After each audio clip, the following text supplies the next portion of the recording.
타이완은 2000년부터 대체복무 제도를 허용하고 있습니다. 우리 국방부는 이달 안에 대체복무안을 마련하겠다고 했죠. 타이완의 사례에서 우리가 참고할 점은 없는지 김민욱 기자가 현지 취재했습니다.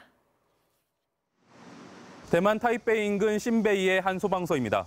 이곳에서는 종교적인 이유로 집청을 거부한 양심적 병역 거부자가 군 복무 대신 대체 복무를 하고 있습니다. 무슨 일을 하는지 또 어떻게 생활하는지 직접 살펴보겠습니다.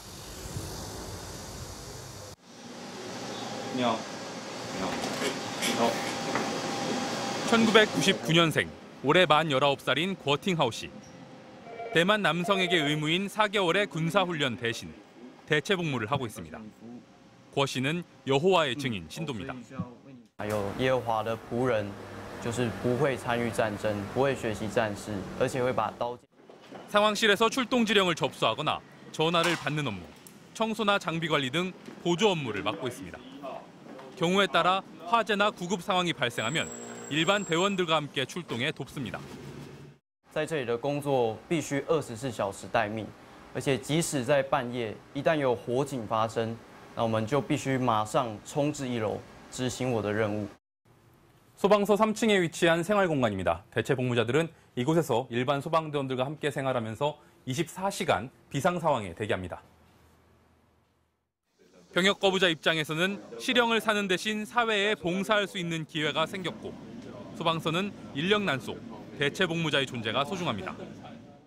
还有一些其他打扫一般简单的文书作业的杂事，其实对消防分队来讲是舒缓我们繁重的业务是很有帮助的。 지난 2000년 이후 지난해까지 대만에서 병역을 거부해 대체 복무한 사람은 총 852명.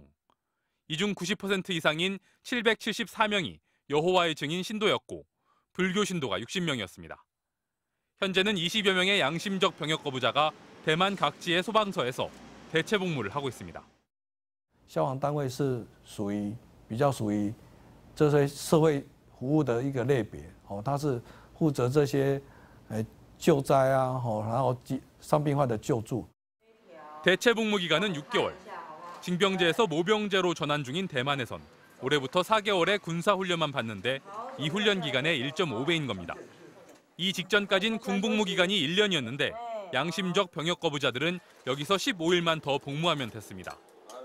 복무 전 기초훈련, 그리고 퇴역 후 예비역 훈련 과정에서도 군사훈련은 받지 않습니다. 이후 대만의 사례는 60여 년 만에 대체 복무를 도입하려는 우리에게 중요한 참고가 되고 있습니다. 하지만 한국이 대만보다 현역병의 수가 더 많고 병역 거부자의 수도 훨씬 많아서 대체 복무제 도입 과정에서 고려할 것들이 더 많다는 의견도 있습니다. 취재진이 촬영해온 대만 대체 복무 영상을 본 양심적 병역 거부자들은 어떤 영역에서 복무하든 징역형을 사는 것보다는 나을 것이라는 반응이었습니다.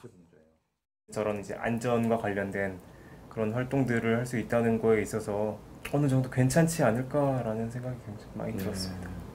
저런 정도의 일들이라면 충분히 한국의 병역 거부자들도 기꺼이 굉장히 열심히 할 수 있을 거라고 생각을 하고 대체 복무를 어떻게 할지를 두고 국회에는 3건의 법안이 발의돼 있습니다.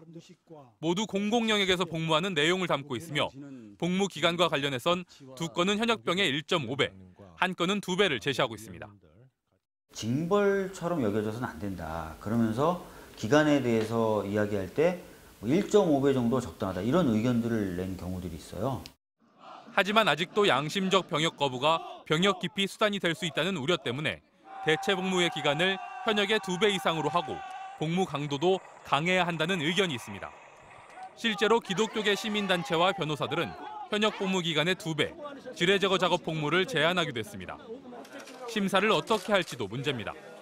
단순히 심사기구를 국무총리실에 설치할지 국방부에 설치할지의 문제보다 개인의 양심을 어떤 기준으로 어떻게 심사할지가 관심사입니다. 대만의 경우는 2000년 이후 병역 거부자 모두가 종교적 신념에 따라 병역을 거부했습니다. 종교계가 심사에 참여해 병역 거부자의 신앙생활을 입증하면 대체 복무가 가능했습니다. 한국 역시 병역 거부자의 대부분이 종교적 신념에 따라 병역을 거부하고 있지만 2000년대 이후 7, 80명가량은 종교와 상관없이 개인의 양심과 신념에 따라 병역을 거부했습니다. 일단 심사는 가능하죠. 내면의 생각들을 판단할 수 없다는 건 좀 말이 되지 않고요. 하지만 어렵죠. 그러니까 그러니까 불가능하진 않지만 어려운 일입니다. 60여 년 동안 양심적 병역 거부로 수감됐던 사람은 약 19,000명.